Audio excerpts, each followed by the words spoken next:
नमस्कार, मैं मोहम्मद आसिफ और आप देख रहे हैं ESPN 9 न्यूज़। इस वक्त मेरे साथ प्रांशी मौजूद हैं। प्रांशी, आपका बहुत बहुत स्वागत है। आज बिहार में फिर से एक नई सरकार चचा और भतीजे की शुरुआत हो गई है। नीतीश कुमार ने शपथ ग्रहण कर लिया है और वहीं तेजस्वी यादव ने भी उप मुख्यमंत्री का जो है पद संभाल लिया। अब सवाल ये है कि आखिर जो है उनके लिए अब चुनौतियाँ क्या क्या होंगी। जो उन्होंने वादे किए थे इलेक्शन के वक्त 10 लाख युवाओं को नौकरी देंगे, क्या वो कर पाएंगे? नीतीश कुमार ये कह रहे थे कि बीजेपी की मौजूदगी में उनके साथ में हमें काम करने नहीं दिया जा रहा था। अग्निपथ स्कीम जो मोदी सरकार लाई उसका विरोध भी कर रहे थे, बच्चे सड़कों पे भी आ गए थे। क्या उनका काम कर पाएंगे? जो महिला जो आरोप लगा रहे हैं शराबबंदी के बाद भी जो आज इलीगल तरीके से मिल रहे हैं, क्या इन तमाम मसले को दूर कर पाएंगे? साथ ही साथ ये भी जानेंगे कि जिस तरीके से एनडीए से उन्होंने अपना नाता जो है अलग कर लिया, कितनी कंपटीशन बढ़ गई है और कितनी चुनौतियां मोदी सरकार के सामने उनके लिए है। इन्हीं तमाम सवालों पे बातचीत करेंगे। प्रांशी, आज का दिन बेहद ही ख़ास है चचा भतीजे का। ख़ास इसलिए भी है क्योंकि पहले वही तेजस्वी यादव नीतीश कुमार को गाली देते थे, वही तेजस्वी यादव मोदी जी को गाली देते थे, लेकिन आज वही तेजस्वी यादव शपथ ग्रहण करने के बाद सबसे पहले पैर छूते नजर आ रहे हैं नीतीश कुमार का। आज के लिए बिहार को एक आठवीं बार शपथ लिया है नीतीश कुमार ने और दूसरी बार ये जो है उप मुख्यमंत्री बने हैं तेजस्वी यादव। कितना खास दिन है आज ये चचा भतीजे की जोड़ी? सबसे पहले बहुत बहुत शुक्रिया आसिफ जी आपका।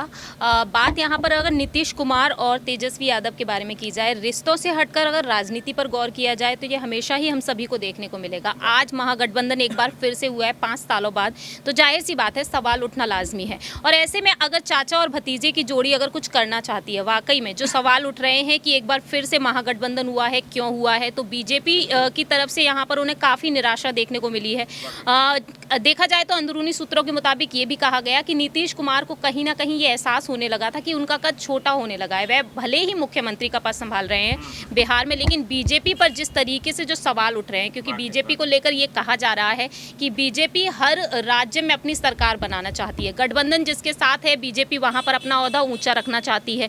नेशनल लेवल पर पार्टी है, तो जाहिर सी बात है यहाँ पर वह कांग्रेस को भी काफ़ी ज़्यादा कमज़ोर महसूस कराती हुई दिखाई दी। तो ऐसे में देखा जाए चाचा और भतीजे का जिस तरीके से अब हमको देखने को मिल रहा है रिश्ता, कि एक वक्त आप एक दूसरे पर तंज कस रहे हैं और आज जब महागठबंधन हो गया तो जाहिर सी बात है एक दूसरे की तारीफ करना तो लाजमी है, क्योंकि आप महागठबंधन में हो, आप मिलकर सरकार चलाने वाले हो। सेम यही चीज़ जैसा कि हम महाराष्ट्र में देख रहे हैं और अब बिहार में देखने को मिलेगा। तो जाहिर सी बात है जिस तरीके से अब उन्होंने जो वादे किए हैं साल 2024 को लेकर भी तमाम वादे किए जा रहे हैं, महिलाओं के लिए हों, आम जनता के लिए हों, तो जाहिर सी बात है नीतीश कुमार उन वादों को पूरा करने की पूरी कोशिश करेंगे। अगर दूसरी बार डिप्टी सीएम बने तेजस्वी यादव तो वह भी अपने वादों को पूरा करने की पूरी कोशिश करेंगे। लेकिन बीजेपी के लिए आपने जैसा कहा कि एक बहुत बड़ी चुनौती बन चुकी है। वाकई में बीजेपी के लिए एक बहुत बड़ी चुनौती है, क्योंकि आने वाले विधानसभा चुनाव जो होंगे तो बीजेपी की तरफ से आखिरकार कौन हो सकता है, चेहरा क्या होगा, कैसे जो है मुकाबला करेंगे। लेकिन प्रांशी जी, एक जो बहुत बड़ा सवाल है मेरा वो ये कि एक तरफ जहां ये शपथ ग्रहण कर रहे थे, ये लोग शपथ समारोह चल रहा था, वही दूसरी तरफ बीजेपी के तमाम नेता प्रदर्शन कर रहे हैं, धरना पे बैठ गए।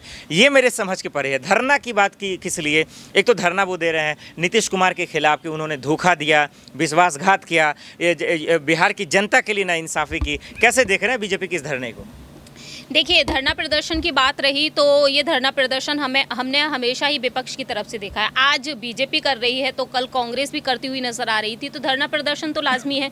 क्योंकि इस वक्त देखा जाए जो फैसला नीतीश कुमार ने अचानक से लिया वो वाकई में हम सभी को चौंका दिया, क्योंकि 2 दिन पहले हमने कुछ और ही देखा बिहार में और अचानक से 2 दिन बाद अब महागठबंधन की सरकार बनी है नीतीश कुमार की ही, लेकिन अब यहाँ पर गठबंधन किसी और के साथ है। तो जाहिर सी बात है बीजेपी के कई कार्यकर्ताओं को लगता है कि एक धोखा है, विश्वासघात है, तो उनको ये चीज़ लगेगी ही लगेगी। लेकिन नीतीश कुमार का क्या? अगर सवाल यहाँ पर खड़ा किया जाए उनके लिए, तो नीतीश कुमार को जो महसूस होने लगा था, आखिरकार मोदी शाह ने उनको क्यों महसूस कराया ऐसा? अगर ऐसा नहीं होता तो आगे चल के ये सब भी नहीं होता। वाकई में ये सब भी नहीं होता। प्रांशी, जब महाराष्ट्र का आपने जिक्र कर ही लिया है तो मैं ये सवाल लेना चाहूँगा कि वहाँ भी कह रहे थे लोग कि बीजेपी जो है दरअसल ईडी का इस्तेमाल करती है, सीबीआई का इस्तेमाल करती है, ये दहशत रहता है। लेकिन बिहार में नीतीश बाबू पे कोई फ़र्क नहीं पड़ा है, ये समझना बेहद ज़रूरी है। क्या ऐसा खेला कर दिया उन्होंने कि ना मोदी जी से डरे, ना अमित शाह जी से डरे? अमित शाह जी का फ़ोन भी आया था, उसके बाद बातचीत भी हुई, उसके बाद भी नीतीश कुमार डरे नहीं। इनको क्या ईडी उडी से डर नहीं लगता है क्या कि बीजेपी भाई मुझे कौन सा गेम में फंसा देगी? इन्हें डर क्यों नहीं लगा? संजय राउत के यहाँ आ गया, गिरफ्तार भी हो गए, उद्धव ठाकरे डर गए, पूरा विपक्ष डर गया, नीतीश क्यों नहीं डरे?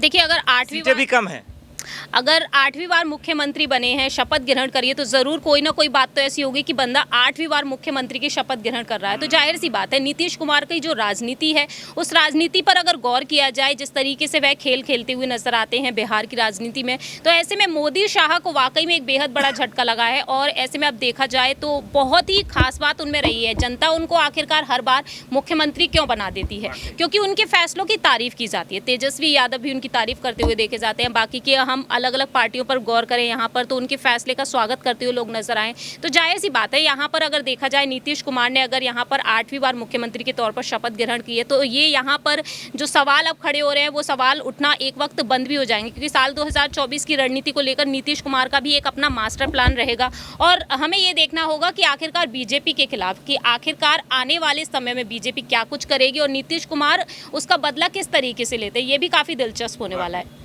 चलिए, एक सवाल ये भी है, जो आखिरी सवाल है हमारा, और ये खुलकर मैं जानना चाह रहा हूँ, अब वो ये है प्रांशी जी, कि आपने देखा चुनौतियों की बात कर रहे हैं कि उनके लिए चुनौतियाँ क्या रहेंगी, तमाम चीज़ें।